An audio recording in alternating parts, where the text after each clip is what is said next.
دین کے اندر کوئی نیا کام دین سمجھ کر کے نکالا جائے تو وہ کام بدعت ہے۔ مجھے بہت اچھی طریقے سے یاد ہے، شاید 2 سال پہلے کی بات ہے، میرا کلیا چک کے علاقے میں کہیں پروگرام تھا۔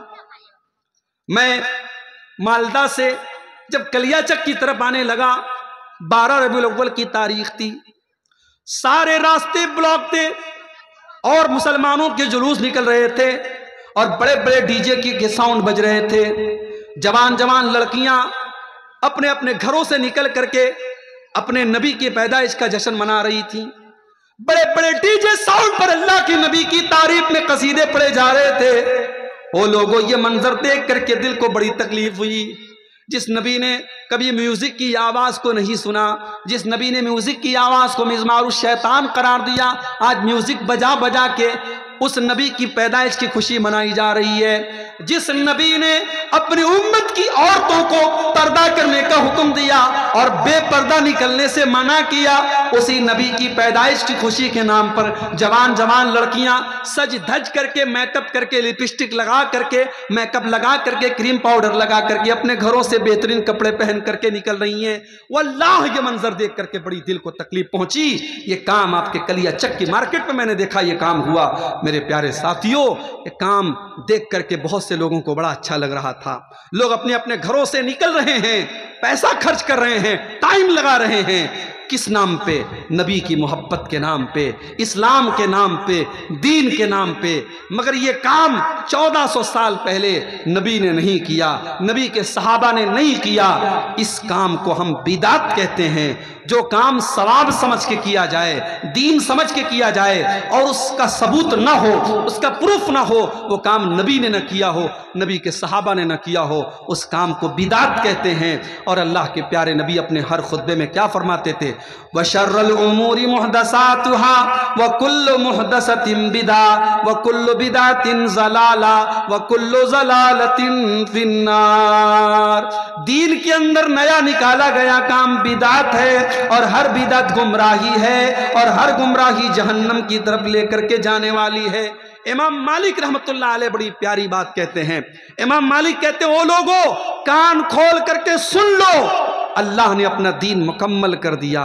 اللہ نے 1400 سال پہلے، امام مالک تو اللہ کے نبی کے 100 سال بعد کے ہیں، تو وہ کہتے ہیں 100 سال پہلے جب قرآن کی آیت نازل ہوئی، الْيَوْمَ أَكْمَلْتُ لَكُمْ دِينَكُمْ وَأَتْمَمْتُ عَلَيْكُمْ نِعْمَتِي وَرَضِيتُ لَكُمُ الْإِسْلَامَ دِينًا۔ اللہ نے اعلان کر دیا کہ اے لوگو، میں نے تمہارے دین کو مکمل کر دیا اور میں نے اپنی نعمت کو تمام کر دیا اور اسلام کو میں نے تمہارے لیے پسند کر لیا۔ امام مالک کہتے ہیں، وہ لوگو جس نے دین کے اندر کوئی نیا کام نکالا، فقد زعم ان محمدن خان الرسالہ، وہ یہ کلیم کر رہا ہے، وہ یہ دعویٰ کر رہا ہے کہ محمد رسول اللہ نے اللہ کے دین کو پورا نہیں پہنچایا، اللہ کے نبی نے ادھورا دین پہنچایا، اللہ کے نبی نے انکمپلیٹ دین پہنچایا، اور یہ بدعت نکال کر کے اس کو پورا کر رہا ہے۔ اس لیے کہ اللہ قرآن میں کیا کہتا ہے؟ الْيَوْمَ أَكْمَلْتُ لَكُمْ دِينَكُمْ، او لوگو میں نے تمہارے دین کو مکمل کر دیا۔ امام مالک کہتے ہیں، فَمَا لَمْ يَكُنْ يَوْمَئِذٍ دِينًا فَلَا يَكُونُ الْيَوْمَ دِينًا۔ جو چیز نبی کے دور میں دین نہیں تھی وہ آج بھی دین نہیں ہو سکتی۔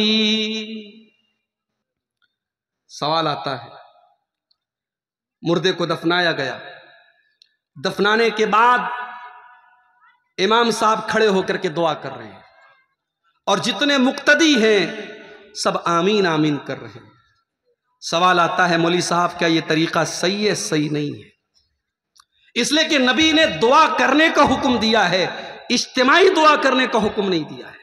مردے کو آپ نے دفنا لیا، فَصَلُوا لَهُ التَّثْبِيتَ، اللہ کے نبی فرماتے ہیں مردے کی ثابت قدمی کے لیے دعا کرو۔ ہر آدمی ہاتھ اٹھا کے اپنے اپنے طور پہ دعا کرے، لیکن ایک آدمی دعا کر رہا اور باقی سب آمین کہہ رہے ہیں، اس شکل کا ثبوت نہیں ملتا ہے، اس سے ہمیں پرہیز کرنا چاہیے۔ کہیں کہیں مردے کو دفنانے کے بعد کھڑے ہو کر کے وہاں اذان دینے لگتے ہیں، پوری اذان دیتے، پوچھو بھائی یہ کیا کر رہے ہو؟ کہتے کہ اللہ کے رسول نے فرمایا کہ جب اذان دی جاتی ہے تو شیطان ہوا خارج کرتے ہوئے بھاگ جاتا ہے، تو ہم اس لیے اذان دیتے ہیں، مردے سے ابھی سوال و جواب ہوگا تو شیطان آ کر کے پریشان کرے گا، ہم اذان دے کر کے شیطان کو بھگا دیتے ہیں۔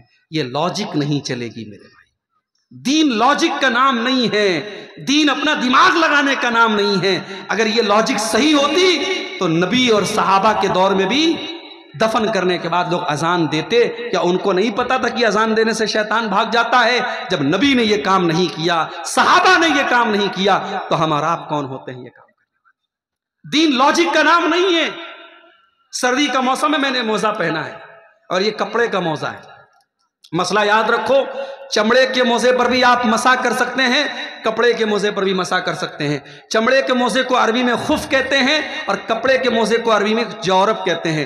جورب پر بھی مسح کرنا ثابت ہے، خف پر بھی مسح کرنا ثابت ہے. اگر آپ اپنے گھر پر ہیں تو 24 گھنٹہ، یعنی آج اگر آپ نے مان لیجیے عشاء کی نماز میں آپ نے موزہ پہنا، شرط یہ ہے آپ وضو کر کے موزہ پہنے ہو. وضو کر کے پیر وغیرہ دھل کے آپ نے موزہ پہنا تو کل عشاء کی نماز کے پہلے تک، یعنی کل فجر کی نماز، ظہر کی نماز، عصر کی نماز، مغرب کی نماز، یہ 4 ٹائم کی نماز آپ موزہ پہنے پڑھ سکتے ہیں.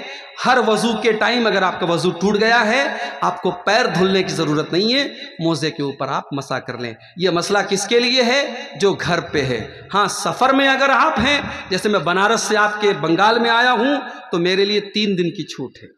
میں اگر آج مسح کر رہا ہوں، آج میں نے وضو کر کے موزہ پہنا ہے، تو میں اگلے 3 دن تک لگاتار چاہوں، اگر موزہ میں نہیں اتار رہا ہوں تو بغیر پیر دھلے میں موزے پر مسح کر کے نماز پڑھ سکتا ہوں. یہ مسئلہ مردوں کے لیے بھی ہے، یہ مسئلہ ہماری ماؤں بہنوں کے لیے بھی ہے. لیکن آپ غور کریں، ہم جب موزہ پہنتے ہیں موزے کے اوپر مسح کرتے ہیں، اور جیسے دونوں کان کا ایک ساتھ مسح کرتے ہیں، ایسے دونوں ہاتھ ہلکا سا بھگو کر کے دونوں موزے پر ایک ساتھ مسح کر لینا چاہیے. لیکن ہم مسح ہمیشہ اوپر کرتے ہیں، نیچے نہیں کرتے. جبکہ ہم موزہ پہن کے جب چلتے ہیں تو جو ڈسٹ ہوتا ہے، جو گرد و غبار ہوتا ہے، جو دھول ہوتی ہے، وہ نیچے لگتی ہے. تو ہونا تو یہ چاہیے تھا ہم نیچے ہاتھ لگا کر کے دھول کو صاف کریں، مگر ہم اوپر مسح کرتے ہیں. حضرت علی کہتے ہیں لو کان الدین بالرأی، اگر دین عقل کی بنیاد پر ہوتا، اگر دین لاجک کی بنیاد پر ہوتا تو مسح اوپر نہ ہوتا، مسح نیچے ہوتا. لیکن مسح اوپر ہوتا ہے. یہ اس بات کی دلیل ہے کہ دین قرآن و سنت پر چلنے کا نام ہے، دین اپنی لاجک کا نام نہیں ہے. میرے بھائیو، آج بہت سارے کام لاجک کے نام پر ہو رہے ہیں. مرنے والا مر گیا، اس کے تیسرے دن بریانی بن رہی ہے، بریانی پکا کر کے مدرسے میں بچوں کو دی جا رہی ہے، محلے کے غریبوں کو دی جا رہی. پوچھو بھائی یہ کیا ہے؟ کہتے ہیں تیجا ہے. 10ویں دن پھر بریانی پک رہی. پوچھو یہ کیا ہے؟ کہتے 10واں ہے. پھر 40ویں دن پھر بریانی بن رہی. پوچھو یہ کیا ہے؟ کہتے 40واں ہے. میں کہتا ہوں اپنے باپ کی طرف سے اگر تمہیں غریبوں کو کھانا کھلانا ہے، بچوں کو کھانا کھلانا ہے، مدرسے کے غریب بچوں کو، تو اس کے لیے تیسرے دن کی شرط کیوں؟ اس کے لیے 10ویں دن کی شرط کیوں؟ اس کے لیے 40ویں دن کی شرط کیوں؟ اس کے لیے جس دن باپ کا انتقال ہوا ہے اسی دن ہر سال جیسے شادی کا آدمی اینیورسری مناتا ہے اور پیدائش کا برتھڈے مناتا ہے، ویسے ہی مرنے کے لوگ برسی مناتے ہیں. یہ ساری چیزیں بدعت ہے میرے پیارے ساتھیوں. اور اللہ کے نبی نے فرمایا وَكُلُّ بِدْعَةٍ ضَلَالَةٍ، ہر بدعت گمراہی ہے.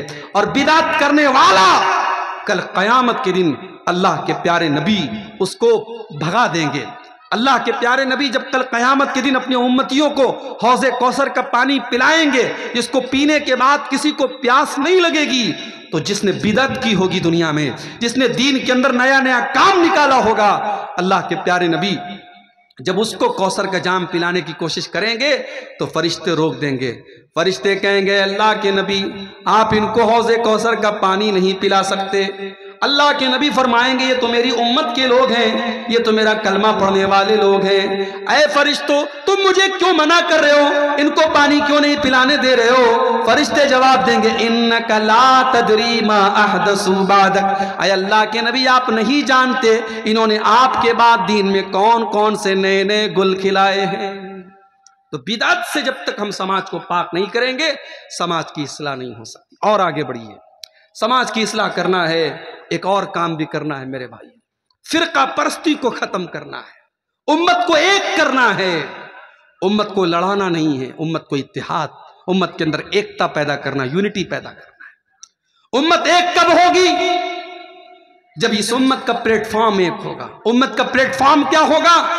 وَاعْتَصِمُوا بِحَبْلِ اللَّهِ جَمِيعًا وَلَا تَفَرَّقُوا، اے مسلمانوں تم اللہ کی رسی کو مل کر کے تھام لو اور آپس میں فرقوں میں نہ بٹو۔ ابھی فیس بک کے اوپر ایک ویڈیو آیا، واٹس ایپ کے اوپر ایک ویڈیو آیا، ایک مولوی صاحب تقریر کر رہے ہیں اور تقریر کے دوران یہ کہہ رہے ہیں، او لوگو وہابی جس گھڑے میں پانی پی لے اس گھڑے سے پانی نہ پیا کرو، اس گھڑے کو توڑ دو۔ وہابی جس چارپائی پر بیٹھ جائے اس چارپائی کو توڑ دو، اس چارپائی پر نہ بیٹھو۔ وہ کہتے ہیں کہ کتا اگر تمہارے برتن میں منہ لگا دے تو کتے کا منہ لگایا ہوا برتن تو پاک ہو سکتا ہے، مگر یہ وہابی نبی کا گستاخ ہے، یہ وہابی نبی کی گستاخی کرتا ہے۔ اس وہابی نے جس برتن میں منہ لگا دیا اس برتن کو کبھی تم ہاتھ نہیں لگا سکتے۔ او لوگو اتنی نفرت کہاں سے لاتے ہو؟ او لوگو اتنی نفرت تم کہاں سے لاتے ہو؟ اگر تمہیں ہماری رسول کی محبت پر شک ہے آ جاؤ، ہم کلیجہ چیر کے تمہیں دکھانے کو تیار ہیں۔ ہاں ہم بدعات و خرافات تو نہیں کر سکتے، ہم تمہاری طرح رسول کی محبت کے نام پر ہم کیک تو نہیں کاٹ سکتے، ہم 12 ربیع الاول کو جلوس تو نہیں نکالتے، لیکن ہاں ہم تو نبی سے اتنا پیار کرتے، اتنا پیار کرتے ہیں۔ ہم نماز پڑھتے ہیں تو ہم وہیں پر ہاتھ باندھتے ہیں جہاں میرے نبی نے نماز باندھا تھا۔ ہم التحیات میں جب انگلی کو ہلاتے ہیں ہم وہیں پر انگلی کو حرکت دیتے ہیں جہاں پر ہمارے نبی نے حرکت دی تھی۔ ہم تو ہر کام نبی کے طریقے پر چلنے کی کوشش کیا کرتے ہیں۔ او لوگو اتنی نفرت نہ پھیلاؤ، یہ امت پہلے ہی آج بہت سارے ٹکڑوں میں بٹی ہوئی ہے، اس امت کے اندر پہلے ہی بہت سارے مسائل ہیں، اس امت کو مزید پریشان نہ کرو۔ میرے پیارے ساتھیو، آج تم مرغا کھا کھا کر کے اور بہترین کھانے کھا کھا کر کے تم لوگوں کو توڑنے کا کام کر رہے ہو، میرے نبی نے تو پتھر کھا کھا کے لوگوں کو جوڑنے کا کام کیا تھا۔ او لوگوں میرے نبی نے پتھر کھا کے جوڑا تھا اور تم مرغا کھا کر کے اور تم چکن کھا کر کے لوگوں کو توڑنے کا کام کر رہے ہو۔ او لوگوں میرے نبی نے تو اس امت کو کیا بنایا تھا؟ آپ نے فرمایا المومن للمومن کالبنیان یشد بعضہ بعضا۔ او لوگوں مسلمان کو مسلمان کا ہمدرد ہونا چاہیے، مسلمان کو مسلمان کی مدد کرنے والا ہونا چاہیے۔ اللہ کے پیارے نبی ایگزامپل دیتے ہیں، مثال دیتے ہیں، کالبنیان یشد بعضہ بعضا، جیسے ایک بلڈنگ کھڑی ہوتی ہے، ایک عمارت کھڑی ہوتی ہے، عمارت کے اندر ہر اینٹ دوسری اینٹ کو طاقت دیتی ہے، ہر مسلمان دوسرے مسلمان کی طاقت بن جائے۔ فلسطین کے بچے مریں تو کلیہ چک کے مسلمان کو بھی درد ہو، اور دنیا کے کسی خطے میں مسلمان کا خون بہے تو بھارت کے مسلمان کو بھی تکلیف پہنچے۔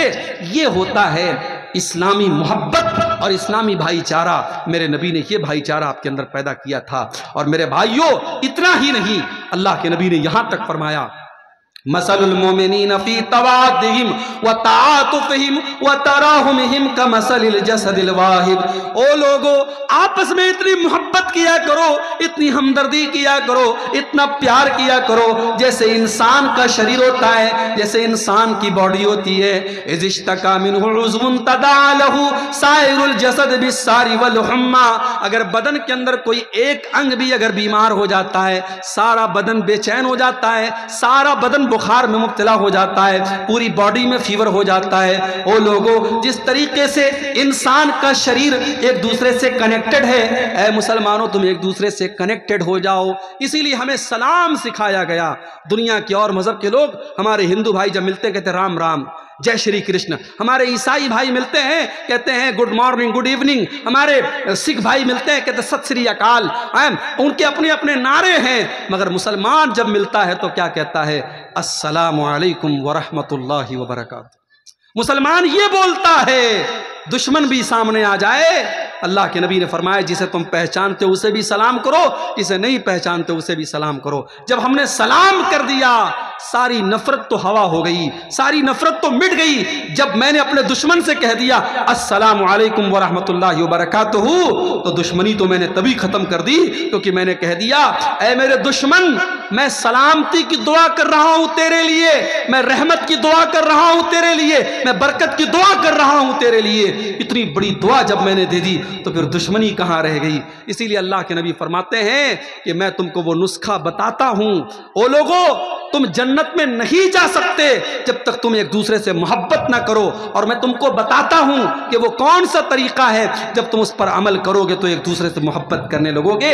افشوا السلام بینکم، آپس میں سلام کو بڑھاؤ، ایک دوسرے کو سلام کیا کرو، جتنا سلام کو بڑھاؤ گے اتنی محبت تمہارے اندر پیدا ہوگی۔ میرے بھائیوں، سماج کی اصلاح کرنا ہے، نفرت کو ختم کرنا پڑے گا، فرقہ پرستی کو ختم کرنا پڑے گا۔ ٹھیک ہے، مسلک کا اختلاف ہے، ہمارے بہت سارے مسلمان بھائی بہت ساری غلطیوں میں مبتلا ہیں، ہم پیار سے، محبت سے، اخلاق سے ان کی ہم اصلاح کریں گے، مگر ہم نفرت کا چورن نہیں بانٹیں گے، ہم نفرت کا پرچار نہیں کریں گے، ہم گلے لگ کر کے محبت کے ساتھ کام کریں گے۔ میرے بھائیوں، سماج کی اصلاح کرنا ہے، ایک اور کام بھی کرنا ہے۔ ابھی 2-3 ہفتہ پہلے جمعہ کا خطبہ میں نے اسی کلیا چک میں ایک جگہ پڑتی ہے مالدار پاڑا، وہاں پہ میں نے جمعہ کا خطبہ دیا، ٹائم دیا میں نے، لیکن مجبوری آ گئی، میرا پروگرام رات میں کھڑگپور میں تھا، ٹرین سے مجھے صبح وندے بھارت سے ہاوڑا سے آپ کے مالدہ اترنا تھا، ٹرین میری 5 منٹ میں لیٹ پہنچا، مس ہو گئی، میرا جمعہ بھی راستے میں چلا گیا، جمعہ میں نہیں پڑھا پایا۔ کل میرے پاس ایک میسج آیا، اسی مالدار پاڑا کے ایک نوجوان کا میسج آیا، اور اس نے کہیں سے میرا نمبر حاصل کیا، اسی لیے میں نمبر بھی عام طور سے نوجوانوں کو نہیں دیتا ہوں، کیونکہ مجھے معلوم ہے ہر طریقے کے لوگ ہوتے ہیں۔ میں جمعہ کے خطبے میں نہیں پہنچ پایا تو اسی کلیا چک کے اسی علاقے کے ایک نوجوان نے مجھے میسج کیا اور کہا کہ مولوی صاحب آپ بہت بڑے دھوکے باز ہیں، بہت بڑے دھوکے باز ہیں، آپ نے دھوکہ دیا ہے۔ یہ آج ہمارے نوجوان کا حال ہے۔ آپ اپنے مہمان کی، اپنے عالم کی عزت نہیں کر سکتے تو میرے بھائی ایسے اخلاق کا کیا مطلب؟ آج ہمیں اپنے اخلاق کو بھی سدھارنے کی ضرورت ہے۔ ہم اہل حدیث ہیں، ہم شرک نہیں کرتے، ہم مزار پہ سجدہ نہیں کرتے، اس کا مطلب یہ نہیں کہ ہمارے 100 خون معاف ہو جائیں گے، ہمیں اپنے اخلاق کو بھی اچھا بنانا پڑے گا۔ حضرت ابو ذر غفاری رضی اللہ تعالیٰ عنہ اللہ کے نبی کے پاس آتے اور کہتے ہیں اللہ کے نبی مجھے کوئی وصیت کر دیجئے، مجھے کوئی امپورٹنٹ بات بتا دیجئے، مجھے کوئی مہتوپورن بات بتا دیجئے۔ اللہ کے نبی 2 باتیں ان کو بتاتے ہیں، اور کلیا چک والو، سلطان گنج والو، یہ 2 باتیں اگر آپ نے نوٹ کر لی میں سمجھتا ہوں کہ میری پوری تقریر کامیاب ہو جائے گی۔ یہ 2 باتیں اگر آپ نے سیکھ لی، اللہ کے نبی ابو ذر غفاری سے کہتے ہیں اے ابو ذر غفاری اتق اللہ حیث ما کنت، تم جہاں بھی رہو اللہ سے ڈرو، اپنے گھر میں ہو تب بھی اللہ سے ڈرو، مسجد میں ہو تب بھی اللہ سے ڈرو، جلسے میں گئے ہو تب بھی اللہ سے ڈرو، اور مارکیٹ میں ہو تب بھی اللہ سے ڈرو، اپنے کمرے میں بند ہو تب بھی اللہ سے ڈرو، اور پبلک کے سامنے ہو تب بھی اللہ سے ڈرو۔ اتق اللہ حیث ما کنت، اے ابو ذر غفاری تم جہاں پر بھی رہو اللہ سے ڈرتے رہنا۔ اور دوسری چیز وَأَتْبِعِ السَّيِّئَةَ الْحَسَنَةَ تَمْحُوهَا، اے ابو ذر جب تم سے کوئی گناہ ہو جائے، جب تم سے کوئی غلطی ہو جائے تو جلدی سے کوئی نیکی کر لو، تمہاری نیکی تمہارے گناہ کو مٹا ڈالے گی۔ جب تم کوئی گناہ کر دو، کوئی غلطی ہو جائے تو جلدی سے کوئی نیکی کر دو، جب تم نیکی کر لو گے تو تمہارے گناہ کو اللہ تعالیٰ معاف کر دے گا۔ اور تیسری چیز وَخَالِقِ النَّاسَ بِخُلْقٍ حَسَنٍ، اے ابو ذر لوگوں سے اچھے اخلاق سے پیش آیا کرو، لوگوں کے ساتھ برا ویوہار نہ کیا کرو، لوگوں کے ساتھ بدتمیزی نہ کیا کرو۔ میرے نوجوان ساتھیوں، اپنے اخلاق کو بہتر بناؤ، اپنے اخلاق کو بہتر بناؤ، اپنی گفتگو کو، اپنے بیہیویئر کو اچھا بناؤ۔ حضرت لقمان اپنے بچے کو کیا نصیحت کرتے ہیں؟ وَلَا تُسَعِرْ خَدَّكَ لِلنَّاسِ، اے میرے بچے تو گال پھلا کر کے لوگوں سے نہ ملا کر، اے میرے بچے تو گال پھلا کر کے لوگوں سے نہ ملا کر، وَلَا تَمْشِ فِي الْأَرْضِ مَرَحًا، اور تو زمین میں اکڑ کر کے نہ چلا کر۔ 4 پیسے کما لیے تو اکڑا نہ کرو، تمہارے پاس بڑے بڑے نیتاؤں سے تمہارا تعلق ہو گیا، تم ایم ایل اے صاحب کے ساتھ چلنے لگے، تم ایم پی صاحب کے ساتھ چلنے لگے، تم پریزیڈنٹ کے ساتھ چلنے لگے، تم پردھان منتری کے ساتھ چلنے لگے، تمہارے اندر اہنکار آ گیا، تمہارے اندر تکبر آ گیا۔ وَلَا تَمْشِ فِي الْأَرْضِ مَرَحًا، تم زمین میں اکڑ کر کے نہ چلا کرو۔ تکبر اللہ کو پسند نہیں ہے۔ ایک آدمی مارکیٹ میں جا رہا تھا، بہت سارا سامان اس نے لیا تھا، وہ ایک کلی کو تلاش کرنے لگا، کوئی کلی مل جائے، کوئی پورٹر مل جائے میرے سامان کو اٹھانے والا تو مجھے کچھ مدد مل جائے۔ ایک آدمی کو دیکھا سمپل ڈریس میں ہے، سمجھا یہ کولی کا کام کرتا ہے، کہا بھائی میرا یہ سامان میرے گھر تک پہنچا دو۔ اس آدمی نے اس کا سارا سامان اپنے سر پہ اٹھایا، اس کے ساتھ جانے لگا۔ راستے میں جو لوگ دیکھتے تو جو آدمی سامان اٹھائے ہوئے تھا اس کو دیکھ کے کہتے السلام علیکہ یا ابا عبداللہ، السلام علیکہ یا ابا عبداللہ، اے ابو عبداللہ آپ پر سلام، اے ابو عبداللہ آپ پر سلام۔ اب یہ بیچارہ پریشان تھا، سب لوگ اس کو سلام کر رہی ہے کون آدمی؟ تو ایک آدمی سے پوچھا کہ بھائی یہ کون آدمی ہے جس کو میں نے اپنا سامان اٹھانے کا کام دیا ہے؟ کہا رے تم کو پتا نہیں یہ کون ہے؟ یہ اللہ کے رسول کے صحابی سلمان فارسی ہیں، اور یہ اس شہر کے گورنر ہیں، یہ مدائن کے گورنر ہیں۔ کہا یا اللہ، مدائن کے گورنر سے میں کولی کا کام کروا رہا ہوں؟ کہا ارے حضرت معاف کیجئے میں نے پہچانا نہیں تھا، جلدی سے یہ سامان اتار دیجئے۔ کہا نہیں، اب جب تک یہ سامان تمہارے گھر میں نہیں پہنچا دوں گا میں اپنے سر سے یہ سامان نہیں اتاروں گا۔ ان کے گھر تک سلمان فارسی نے وہ سامان پہنچایا۔ یہ سلمان فارسی کا اخلاق تھا، یہ صحابی کا اخلاق تھا۔ میرے نوجوان ساتھیوں، ہمیں اور آپ کو اپنے اخلاق کا بھی جائزہ لینے کی ضرورت ہے۔ قیامت کے دن اللہ کے ہاں جب ہماری نیکیوں کو تولا جائے گا تو جیسے روزے کو تولا جائے گا، نماز کو تولا جائے گا، زکوٰۃ کو تولا جائے گا، صدقہ خیرات کو تولا جائے گا، ہمارے اخلاق کو بھی تولا جائے گا۔ اور اللہ کے نبی فرماتے ہیں ما من شیء یوضع فی المیزان اثقل من حسن الخلق، اللہ کے ہاں ترازو پر سب سے وزنی، سب سے وزندار اگر کوئی چیز ہوگی تو اخلاق ہوگا۔ میرے بھائیو، اپنے اخلاق کو بہتر بنا دو۔ آپ کی گفتگو، آپ کی بات چیت، آپ کی ٹاکنگز، آپ کی بھاشا، آپ کا وکتویہ وہ بتاتا ہے کہ آپ کا مینر کیا ہے، آپ کا اخلاق کیا ہے۔ اسی لیے حضرت لقمان اپنے بچے سے کہتے ہیں اے میرے بچے، اونچی آواز میں لوگوں سے بات نہ کیا کر، وَقْصِدْ فِي مَشِيكَ وَاغْضُضْ مِنْ صَوْتِكَ، جب تو چلا کر تو تیری چال بھی بہت تیز نہ ہو بلکہ بیچ کی چال ہو، اور جب تو بولا کر تو بہت چلا کر کے نہ بولا کر، درمیانی آواز میں بولا کر۔ إِنَّ أَنْكَرَ الْأَصْوَاتِ لَصَوْتُ الْحَمِيرِ، سب سے بری آواز گدھے کی آواز ہوتی ہے۔ جانتے ہو گدھے کی آواز سب سے بری کیوں ہوتی ہے؟ کیونکہ گدھے کی آواز میں کوئی ردم نہیں ہوتا ہے، کوئی لے نہیں ہوتی ہے، کوئی سر نہیں ہوتا ہے، گدھا بس چلاتا ہے۔ تو چلانے والوں کو اللہ کے نبی نے پسند نہیں کیا ہے۔ میرے بھائیو، اپنے اخلاق کو بہتر بناؤ اور آگے بڑھیے۔ ایک بہت بڑی برائی ہم سماج میں یہ بھی دیکھ رہے ہیں، شادی بیاہ کے اندر بہت ساری غیر اسلامی چیزیں۔ اسی بنگال کے اندر ہم نے دیکھا ہلدی کی رسم ہو رہی ہے، اور ہلدی کی رسم جس دن ہو رہی ہے بہت بڑا فنکشن ہو رہا ہے، ساری لڑکیوں نے ہلدی کلر کے کپڑے پہنے ہوئے ہیں، سارے لڑکوں نے ہلدی کلر کے کپڑے پہنے ہوئے ہیں، پورا کھانا پینا ہو رہا ہے، اور کیا ہو رہا ہے صاحب؟ یہ ہلدی کی رسم ہو رہی ہے۔ مسلمان کی شادی ہے، مسلمان میں بھی اہل حدیث کی شادی ہے، سینے پر ہاتھ باندھنے والے کی شادی ہے، رفع یدین کرنے والے کی شادی ہے، لیکن ہلدی کی رسم اس کے گھر پہ ہو رہی ہے۔ منگنی کی سیریمنی اور منگنی کی رسم بھی اس کے گھر پہ ہو رہی ہے، اور سونے کی انگوٹھی دلہن کو بھی پہنائی جا رہی ہے، اور سونے کی انگوٹھی دلہے کو بھی پہنائی جا رہی ہے۔ او لوگوں، یہ رسمیں کہاں سے آ گئیں؟ او لوگوں، تم نے اپنے پورے نکاح کو، پورے شادی بیاہ کو آج غیر اسلامی بنا ڈالا، بالکل حرام بنا ڈالا۔ دیکھ لو آپ، 400 باراتی آ کے کھا رہے ہیں، باراتیوں کے الگ نخرے ہیں۔ کہیں تو صاحب بارات اس بات پر لوٹ جاتی ہے کہ بریانی میں گوشت نہیں ملا، اس بات پر بارات لوٹ گئی، کہیں کہ ایسا بھی ہوا ہے۔ باراتی آئے ہیں، غریب لڑکی کا باپ بینک سے لون لے کر کے 400 باراتیوں کو کھانا کھلا رہا ہے، اور مجھے بتاؤ کون سے اسلام کی تعلیم ہے، کون سے نبی کی تعلیم ہے، کون سے دین کی تعلیم ہے؟ میرے بھائی، لڑکی کی شادی کرنے والا باپ اپنی لڑکی کی شادی کرنے کے لیے مجبور ہے بینک سے لون لینے پر، اسے جہیز کا انتظام کرنا ہے۔ پکے اہل حدیث علاقے کی بات کر رہا ہوں، وہاں پر بھی جہیز کا لین دین ہو رہا ہے۔ میرے نبی نے 4 بیٹیوں کی شادی کی، کس کو جہیز دیا میرے بھائی؟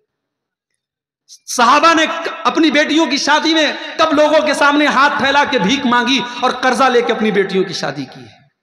آپ نے بیٹیوں کو بوجھ بنایا ہے، اور یہی وجہ ہے ہمارے ملک میں، ہمارے بھارت میں ہر سال لاکھوں بچیاں ماں کے پیٹ میں مار دی جاتی ہیں، کیونکہ ان کا غریب باپ نہیں چاہتا ہے کہ میرے گھر میں ایک اور بیٹی آئے اور مجھے پھر اپنی بیٹی کے لیے قرضہ لینا پڑے۔